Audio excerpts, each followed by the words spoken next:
Welcome to the Unabridged podcast. I'm Ashley. And this is Jen. Join us for bookish episodes and check out our website, unabridgedpod.com, where you can find lots of new bookish content to grow your TBR. Sign up for our newsletter to find out more about online book discussions and upcoming events. Find us on Patreon for extra unabridged content. Join us on Instagram and Facebook at unabridgedpod and message us there or see our website to get plugged into the Unabridged community. You want opinions about books? We've got them. Hi, and welcome to Unabridged. This is episode 260. Today we are discussing Tran's She is a Haunting, which is our October 2023 book club. Before we get started today, we just wanted to remind you that we are still doing Patreon every month. And so if you are looking for extra unabridged content and you'd like to support us for as little as $5 a month, you can get a bonus episode every month, as well as some other things that come and go, depending on what else we add. So check it out over at patreon.com, unabridgedpod. Or you can go to our website, unabridgedpod.com, and then there's a link to Patreon. So either way, and we appreciate your support so much. Before we get into the book club today, we wanted to share our bookish check-in. Jen, what is something you're reading? So I have just started Rebecca Ross's Divine Rivals. I'm doing this one as a buddy read. It is available on Kindle Unlimited, which I think for those of us who have that, it's always good to know. And this is... So there's this new merging of genres that has been coined as romantasy, and this is romantasy. I kind of hate it, but I also feel like it means that you know exactly what genre it falls into. So this, like Fourth Wing and a lot of other really popular books that are out right now, is romantasy, which is a blending of romance and fantasy. And it's a sort of enemies to lovers trope in the romance realm. The fantasy realm, I think, is really intriguing. So the premise here is that this is a world, it's sort of like early 1900s, though that is not firmly established, but it feels like early 1900s. And the gods have been sleeping for hundreds of years. They awaken and they start a war with each other. These are not gods that we know, but the ones who are feuding are sort of similar to Hades and Persephone. And the main female character, Iris Winnow, is missing her brother. He was called to war by the female goddess who sang to him, and so he has to go. And after that, her mom sort of falls apart, so she has to drop out of school and go to work as a reporter. She's vying to be a columnist, and at the newspaper, her main competition is a guy named Roman Kit. And this is the enemies to lovers part. And they are vying for this position as a columnist. They kind of hate each other, but of course, you know, there's an attraction, as often happens in enemies to lovers. And the really intriguing thing about this one is that Iris has at her house a typewriter that she inherited from her grandmother. And she is typing letters to her brother on this typewriter. And she has found that even though she doesn't have his address, one fell to the floor once and it disappeared, and she got a response. And she has found that if she can type letters, she can put them in the under this wardrobe, and they disappear, going, she assumes, to her brother. And then she realizes, oh, it's not her brother, it's some stranger.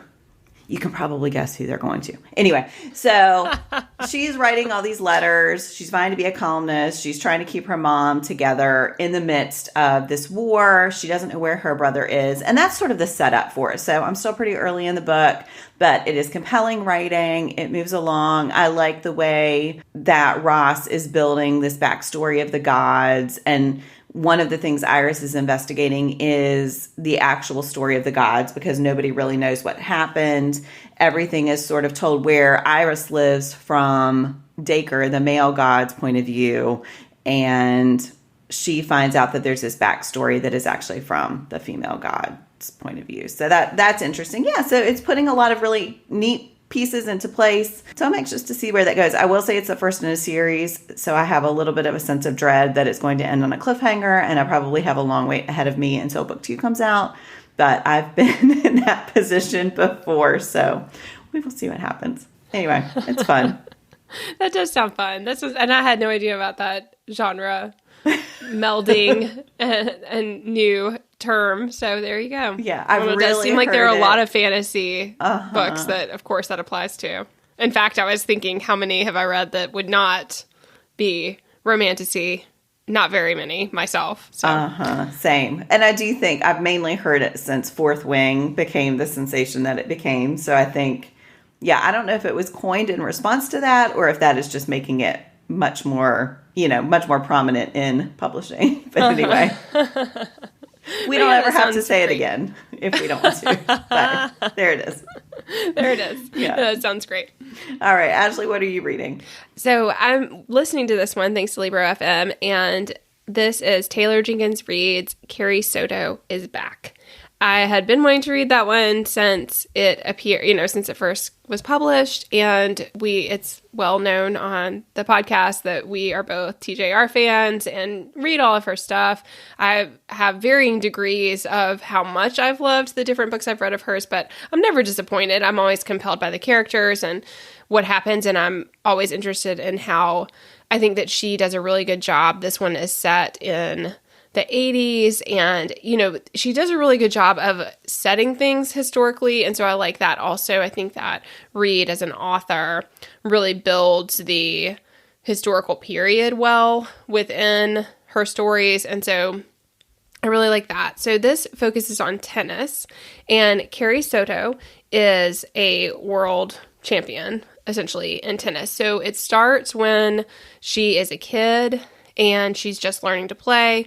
Her dad, Javier, had been a professional tennis player growing up, he had his own career as a professional tennis player. And then as she becomes interested, he starts coaching her. It becomes, by the time she's a teenager, she's traveling those circuits and she's competing and she is winning lots of titles. And so her entire life is tennis. And then I can't remember her exact age, but you get to the point pretty early on that she ends her career. And so she's had all these successes, but then she gets frustrated. This is another thing I think Reid does well. She is a hard character to like, and it's because she is so driven and she's so ambitious and she's so singularly focused that that is her whole world, is to be the world champion. She wants it to be defined in a very specific way, and she gets really caught up in that. And so eventually she ends her career. Well, then, as the title suggests, the story is a lot about her deciding after several years off the court at the age of 37 to come back.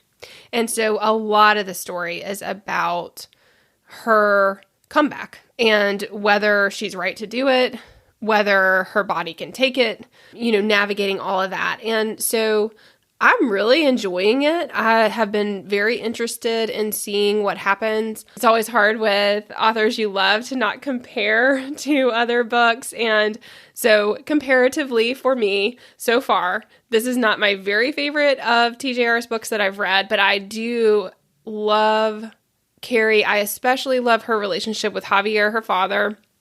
And seeing him, he is her coach, and then there's a time pretty early on that they get into it and things are not lining up quite right. And so you're kind of seeing her maturation, him trying to figure out how to support her both as his child, but also as a coach and as a professional. And then you're also seeing what happens when somebody like Carrie is in their 30s and this has been their entire life and they've never, ever, ever done anything else. What does that mean when you don't have the other parts of your life to kind of rely on? And then, your career is everything. So I think it's really fascinating, and tennis is not something I know a ton about. So it's been interesting to see how some of that, how the different, I didn't know a lot about how the different circuits fit together to then come up with these rankings and things like that. And so there's a lot of that as well. So again, that's Taylor Jenkins Reid's Carrie Soto is Back, and I am enjoying it so far. Yeah, I really enjoyed that one. I like the way Reid sort of builds in little Easter egg connections to some of her other books, so I thought that was fun with this one. And I like that too. I like tennis is one of the few sports that I like watching, and so I enjoyed that part of it. I do know back when this was published, there was some controversy about Reed writing from the perspective of a Latina protagonist. Yeah, I wondered about that. So I was going to research and see because there's a lot of inclusion of Spanish as an integral part of the relationship between Carrie and Javier, and just the blending of languages and how, again, I mean, all of it reads in an authentic way, but I did think that perhaps she is not speaking from her own perspective. And so, yes, I wondered about that, but I had not researched it. But I was thinking this has got to be problematic because it's hard to speak from a perspective that is not your own. Right. In that kind of way. So. Yeah. And I'm not sure if Reed herself ever addressed it. I researched more to see if other people were talking about it. And they were. But yeah, I should look and see if Reed addressed it herself. Anyway, but as always, I think, the plot's compelling. The writing is strong.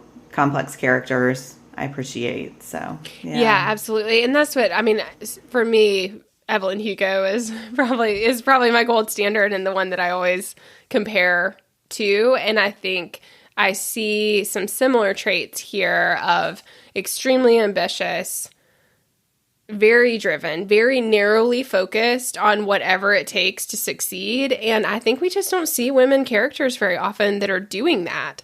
And I really appreciate it. And again, even, I think that the discomfort or even dislike that sometimes the reader experiences is all part of seeing a woman character who is determined to be the very best at whatever thing it is and, what that looks like. Yeah. Yeah.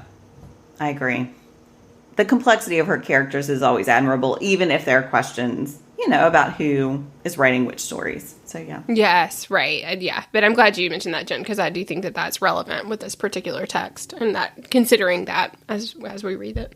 Well, today we are going to, so for October, we do not always choose something in the spooky or horror arena, but we often do because we know that a lot of us enjoy mood reading in seasonal reading. And so, we often do that. So last year we read, and both of us absolutely loved, Tiffany D. Jackson's The Weight of Blood. If you are looking for seasonal reads and have not read that one yet, highly, highly, highly recommend. It was a great discussion. We thought it was a phenomenal book.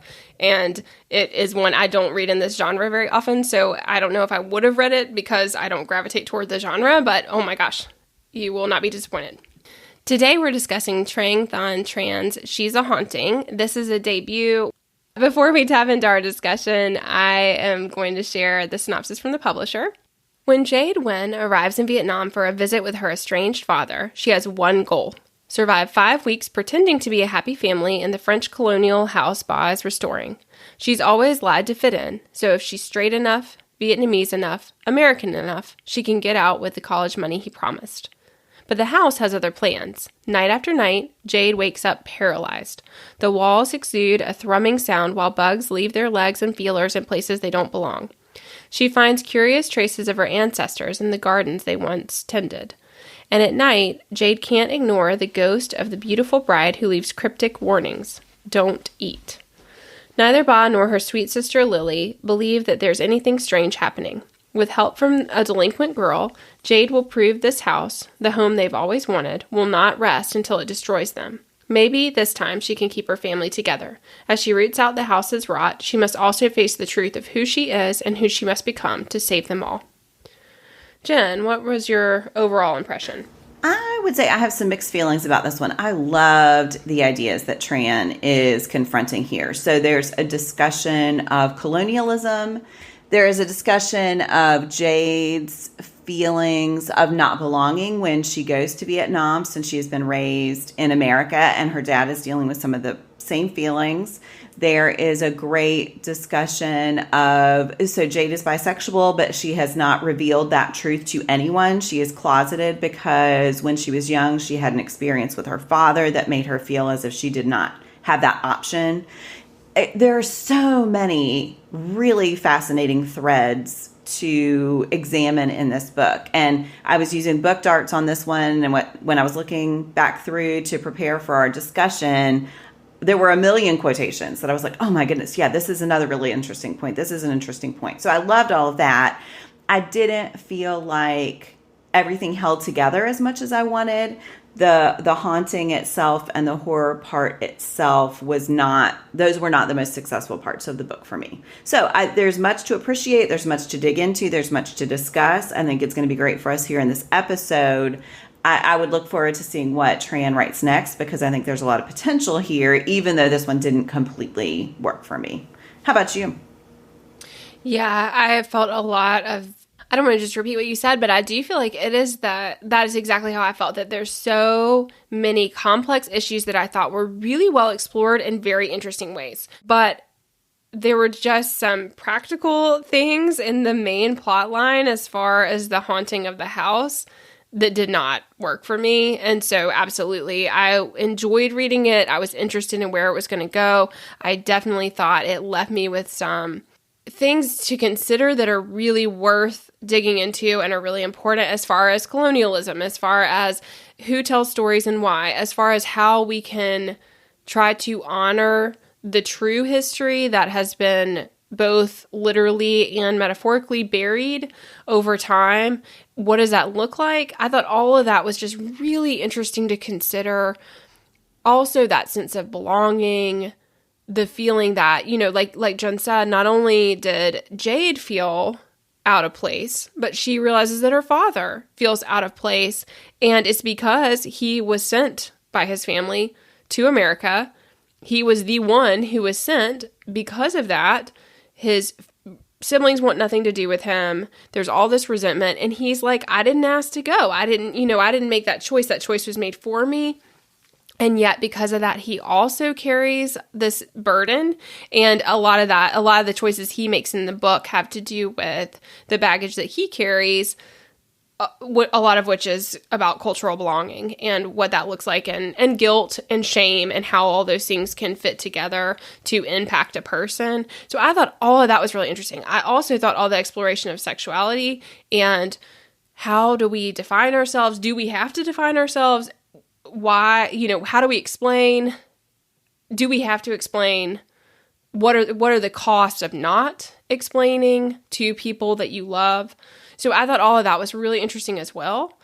So there was a lot there. And then also like the financial side of things. I mean, there also was a lot of exploration of like how high the stakes are for people when you're looking at things like college, which are prohibitively expensive for so many people, and how far will you go to try to work that out in a way that will keep you from being in debt for potentially the rest of your life. So, I felt like all of that was so interesting and all of that worked well for me, but the logistics of the haunting itself, I had a hard time not picking apart. So then I just had to be like, okay, that's okay that, I don't have to like dig into every detail of that part of it, because I think there were so many things that were just absolutely fascinating going on in the book. Agree completely. Yeah, I really like that you hit on that financial element, because I thought that was something, we'll do favorite quotes later, but I did think there was a quote, just because you feel lucky to be alive and fed doesn't mean you can't be angry. And I think we see Jade struggling throughout the book with her gratitude, because she does know what her parents, particularly her mother, have been through in order just to keep their small household going. And yet, Jade wants more, and she wants her mother not to have to suffer. But she's still suffering Jade herself is still suffering in a lot of ways and has a lot of anger, even though she is so appreciative of the sacrifices her mom has made and of the fact that her mother made her way to America to find a better life for herself and her family. And yeah, I think that was really fascinating and something you don't often see discussed in books, in YA books. So I thought that was great. Yeah, absolutely. And I think just the logistics of, she kept thinking about her mom and how many more hours she would have to work in order to make the tiniest dent in the amount that they would need. I mean, so I felt like all of that, just really digging into if you're paid in that situation, I mean, how hard it is to get out of that if you are at an income level like her mom, who is like busting her rear end every single day to get by. And the only thing she can do is continue to increase hours. And there's only so many hours in the day. And so how, what does that look like? And then that Jade, again, I did think that helped with the plausibility of some of the other things, that like, how far will she go to try to prevent her mom, who she adores, from being in an even worse situation? Yeah. I thought, yeah, I believe that she loves her, that she admires her, that she does not want her to suffer, and that she wants to try to help, but also wants more for herself. Yeah. So, Jen, what was something specific that worked for you? I think that my favorite part of the book was that discussion of colonialism. And I think it really felt like it was in conversation with Michael Bennett's Better the Blood, which we read last season. But yeah, I kept thinking of moments in that book that paralleled this one. But I just thought, from the beginning, it's not a shock to Jade that has been a part of Vietnam's heritage. And the fact when Florence, her friend and, soon to be friend and love interest, talks about the names for the rooms, and she's picked all these French names, and that the house was built and occupied by people who had colonized the region. When they are meeting with Alma and Thomas, and you find out about Alma's PhD. And Thomas I have another quote here, "The weather's fantastic up here. It's no wonder why the French made this their resort home. It's a dream like Europe." And you just have these moments where Jade is just rolling her eyes at the ignorance of these people. She's also enraged by it. I thought that was really great. And then as through the haunting, she is exploring her own family's heritage, and she's finding these pictures of horrific murders with, soldiers and men standing triumphant over these bodies.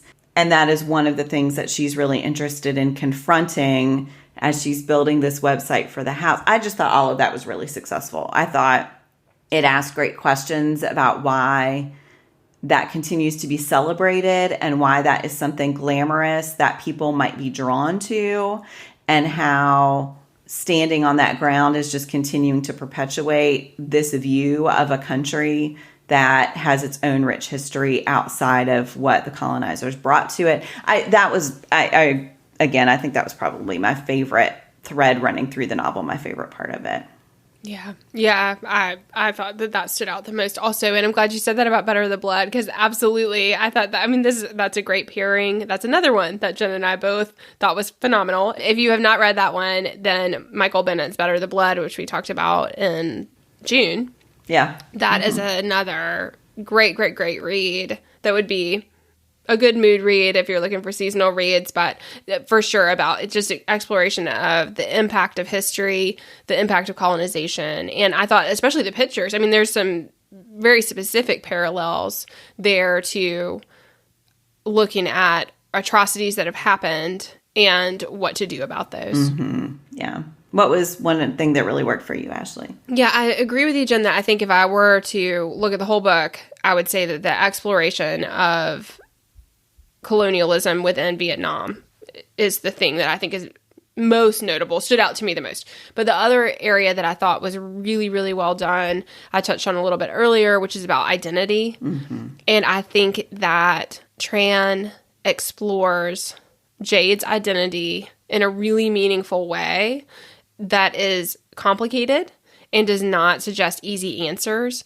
And that's true for her bisexuality. It's also true for her as a Vietnamese American. So I think we just really see her struggling with that. I think that we see her anger in so many ways. And part of her anger is in response to this feeling that she can't just be, and that she wants to just be who she is. And yet, in every direction she turns, she can't just be herself and be at peace with that. And I think that is just really well done, because it is complicated. There are not simple answers. There's not simple answers for teenagers who are trying to figure things out for themselves, but also trying to figure out how to navigate relationships with everyone that they love. and worried about what the stakes are going to be for that. And so I really liked that. I thought all of that was really interesting, thoughtful, and again, did not suggest that there were simple answers there. Mm-hmm. Yeah, I really liked, at one point there's a quote about labels serving as armor. And I thought that was interesting, the way Jade used, she's both fighting against the labels, but also using them as a way to hide who she really is, because she's afraid of revealing that truth and afraid of how her family and friends will react. And she does, even her relationship with Hallie, which I wish we'd seen a little bit more of, but her best friend from home was ruined because she is trying to make a label fit that does not fit. And yeah, I just thought that was really another really strong facet of the book. I agree completely. Yeah, it's great. Well, we wanted to share quotes that worked for us, and then we'll get into our pairings. Jen, what is a quote that you wanted to highlight? I've cheated a little already and given some. I'm glad you pointed those out. I think that, again, that was a nice thing in the book, was just that there were a lot of quotable moments that highlighted these core issues. I think I want to explore one other element we haven't talked about, and this is happening early in the book when Jade is talking with Florence about all of these ghost stories and urban myths from the area. And Florence is detailing all of these stories that she's heard, and they're all about girls. And so Jade says, leaning against Stone, I ask, are they always girls? Always, in movies, shows, and based on true event stories, the ghost is a girl or woman whose virginity or lack thereof is a moral lesson and whose mental state has grown fragile. Sometimes the fight is not only for her own life, but also for her born or unborn children. She torments the next female in line. Seems like it, huh? Florence says, even dead, we're the scariest thing. And I thought that was so smart because, of course, number one, that is true. And then I think you see through these two different women, Marion and Cam, who are at the center of the haunting, the way women are another victim of history who then turns their rage and violence against others. Jade shows that doesn't have to be true, but it takes her a while to work through that. So I enjoyed that as well. Just that an additional exploration of history and the way those roots bear fruit that then damages the present until you work through it. So I really love that. Yeah, I thought that stood out also in that whole scene where Jade is possessed and winds up running in the road and then causing the accident. Yes. Just perpetuates exactly what you were saying, Jen. This, she's like, oh, now I'm an urban legend, And, I mean, that would be a pretty legendary situation to happen. So there's also, sometimes that layering. I was like, okay, but, you were possessed by a ghost and also you ran out in the road. And, this thing happened. You have no memory of it. That is a legendary situation. But also, it goes back to exactly what you were saying, Jen, that, again, it's continuing that cycle of women and girls being at the center of something they have no control over, and then having these ramifications that are really substantial. Well, and even in that event, Alma is mad at Jade because she's not wearing enough clothes, which distracted Thomas. And so she, and again, she's standing in the road, so that would be distracting. But that's not what Alma's mad at her for. It's because she had sensed an attraction before that Thomas was attracted to Jade, and therefore she says, so Alma's turning her rage on Jade instead of on Thomas. So yeah, I think that's you a see great those point. patterns repeat, which yeah. What's a quote that stood out to you? This is when she finds the photographs that were hidden inside the chimney, and the house kind of wanted her to see those photographs, is how it seems, So Marion is haunting them, but she is very much a colonial presence. And all the things that Jen said, I think there is a layering here. It is complicated because she also had not as much authority, and part of her way of getting authority was to exert herself as a French woman over Cam, who is Vietnamese, and then Cam, again, that layering was really well done. Cam's family marries her off to the French man so that they can be in a better position, but then they never speak to her again. because she has married into this horrible colonized situation. All that is really complicated. So I thought that was like really well explored because it's exactly that of just like, what are the dynamics and what does it look like? Anyway, the quote here is, I've been going about it wrong. I don't need to know what Marion wants. Racists don't need reasons to be racist. She lived to be seen. There are so many others waiting to be heard, overlooked and forgotten and written in the margins. My family won't be free if I play by the rules set by others, allowing the pattern to repeat, relentless and hungry. And I just think that that reflects a lot of what, Jen, you already said about how so much of this, the center of the story is about colonialism and how atrocious it is, how it impacts people, how it continues for generations. And so I just feel like I love that quote because I think it just shows how even in her attempts to bring about change, she's still focused on Marion, who is representing the colonizer. And then it's this shift in her mind to be like, oh, I've got to tell the stories of my family. I've got to tell the stories of the people who were here, who have been here from the beginning. That's the stories that need to be told. And she goes on to make points about the photographs and kind of says, you know, we don't need more photographs of colonization. We need these photographs in the museum, the ones that show the ugly underbelly of what was really happening that over time has been glossed over in history in order to make the actions palatable. And I just think all of that was really well explored. Well, and how heartbreaking when she has planned this big moment at the opening for the house or the big event for the house. She has this whole story about the truth and has those photographs. And people are shocked at first, and then they are so eager to just ignore it again. And so the impact, you know, her dad is frustrated, of course, because he does not think he's going to make his money back. But also, it's just so easy to sweep under the rug again. It's so easy for people to ignore that truth, even when it's right in front of their faces. That was so, because she had such high hopes that would make a real difference. But people didn't want the true story. They wanted the glamour and the French names and this pretty surface, even though everything underneath was rotting. Yes, right. Absolutely. Well, let's take a look at our pairings. Jen, what did you choose?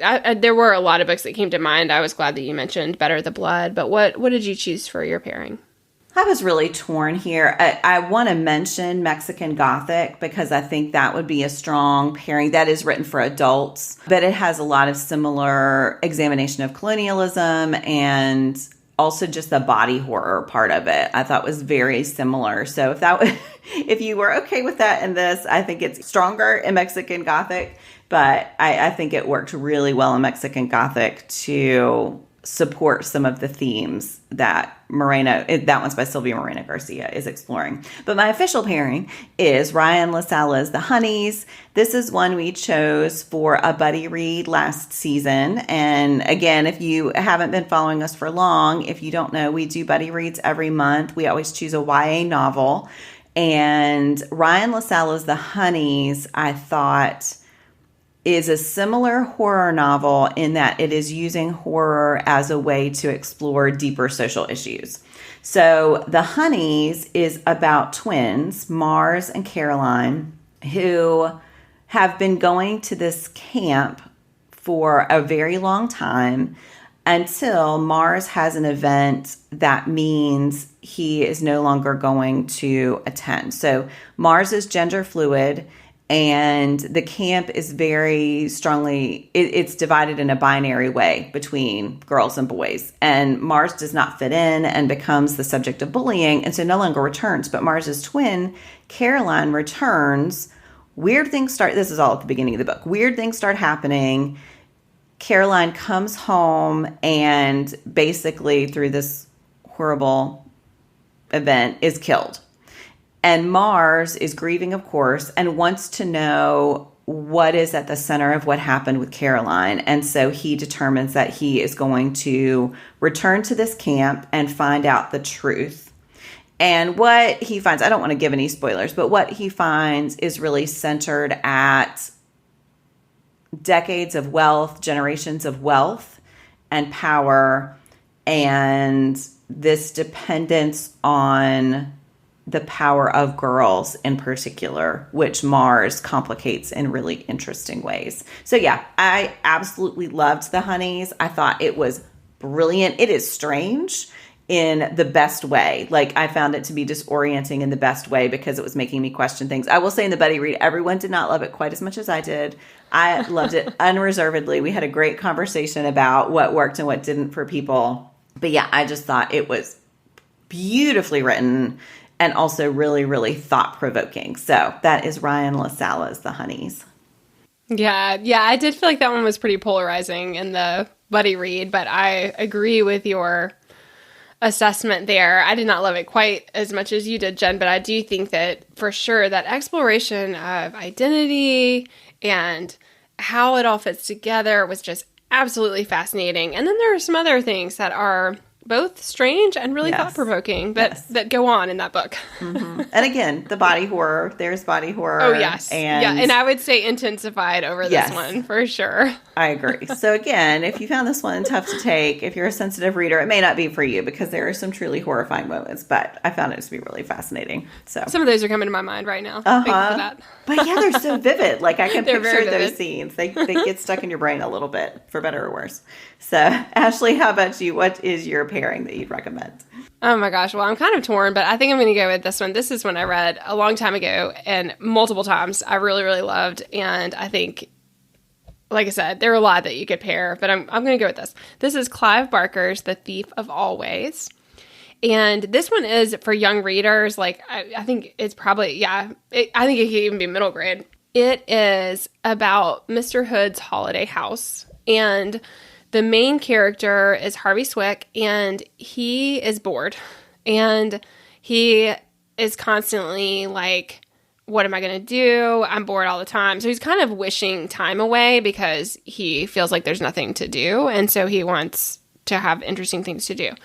And then he discovers the holiday house, and all these kids can go to the house and they play, and it's super, super, super fun. And they have like treats and different seasons all the time. And I mean, everything they could want to do. It's like a paradise for kids. So once he discovers it, he's completely like, oh, this is the thing I'm going to do. And awesome. Now I have all these really fun things to do. But the part that I thought really made it a great pairing is that there is certainly an idea that houses are not as non-living as we think of them, and that houses have their own agenda, and that agenda can be really powerful. And so, Mr. Hood and his house are, as you might imagine, not as perfect as they seem. And so I just remember that really resonating for me. And again, normally I recommend things I've read more recently, but I kept coming back to this one because I feel like there is a similar connection to the way that the world is maybe different than we perceive it to be. And that those differences go unnoticed by a lot of people, but that doesn't mean they're not there. So I feel like just like this one, constantly Jade is like, ghosts are not real. I mean, we didn't even touch on that, but she is definitely a skeptic, and she's a skeptic who is facing the fact that reality is different than she believed it to be. And there's not a whole lot she can do about, that it is what it is. But there's definitely like a questioning of the narrator, a questioning, with Jade, like, I think there's a lot of like, is she really seeing what is real here? Like, there's some unreliability in the story. And so I just felt like there were a lot of similarities in that way. So, and I like I said, I read it more than once because I really loved it. So I just wanted to recommend that one as another great spooky read that has some really thought-provoking things about how we use our time and what we value. And, I thought that is interesting. So that's Clive Barker's The Thief of Always. Oh, that sounds great. I've only read a couple of Barker's books, and I really like them. I don't know why I haven't read more. I think I read only adult books, though. I don't think I dived into his younger. I know. Well, this is the only one I remember reading. I've only read a few of his also, and this is the only one I remember reading that would be considered middle grade or young adult. And I don't know that he has very many. I'm not sure. I would have to look and see. Yeah. But same. The other ones I read were adult, but this one definitely leaves some interesting things for the reader. So that sounds great. Well, we wanted to give our bookish hearts. Jen, how many bookish hearts? I think I'm going to do 4 for this one. There are a lot of strengths, but because of those few things that held me back, I don't think I can go with 5. How about you? Yep, same, 4. And I mean, again, the parts, I mean, it was fascinating to discuss it with you. There's tons to dig into. Yes. So, and I do think that these kinds of stories that have to do with the hauntings and stuff, the plot, sometimes I think that's hard to work through as an author because you want to keep them in the space. Right. Because that is where the story is taking place. But then it's hard because as the reader, I'm kind of like, okay, now's probably a good time to abandon the cause. Like, yes. And I feel like I hit that point a lot of times. Yes. It's like, time to leave. Absolutely. Yeah. Well, we wanted to end our episode with our flashback. This time we're looking at 5 years ago this month, which was October 2018. Jen, what's your flashback for that? I'm going to focus on the personal here. So October, I feel like all the fall things, all the Halloween things. So I went back to my Google Photos and found my kids were in full-on Marvel mode with their costumes. I had lots of pictures of them reading for some reason, which was fun. So they were reading Diary of a Wimpy Kid and Bad Guys, both series, and then Rick Riordan's Magnus Chase, one of those books. I can't remember which one. We had gone to Busch Gardens for their fall. They redo everything for Halloween, so we went there. And then there's a local place called Back Home on the Farm, and we went there and did the corn maze and got, pumpkins to carve, and they have all kinds of events. It is adjacent to a working farm, so it's a really fun place to visit. So yeah, all the fall Halloween vibes for sure. What about you? That. What did you want to look back on? Well, I took a look at the podcast to see what we were up to back then, and we were already doing spooky reads, so I am impressed. That is one of our longest going traditions to talk about those from year to year. And so we did spooky reads that year, and we have not done every single year, I will say, but in general, we normally touch on those, and so that was kind of fun to see. And then also, we did The Hate U Give, the movie, at that time, and oh my goodness, that, discussing the book and then watching and discussing the movie, I mean, I still remember those discussions and just how powerful that text is and how much there is to dig into because of it. And then the movie is phenomenal and there's just so much to discuss. So yeah, those were a couple of things we had going on then. Oh, that's great. Well, we thank you so much for listening today. We hope you enjoyed our discussion of Trang Tran's She is a Haunting. We would love to hear your thoughts, and thanks so much for listening. Do you have comments or opinions about what you heard today? We'd love to hear them. You can find us on Instagram, Facebook, and Twitter at Unabridged Pod, or on the web at unabridgedpod.com for ways to support us. To get more involved, you can sign up for our newsletter, join a buddy read, or become an ambassador. Thanks for listening to Unabridged.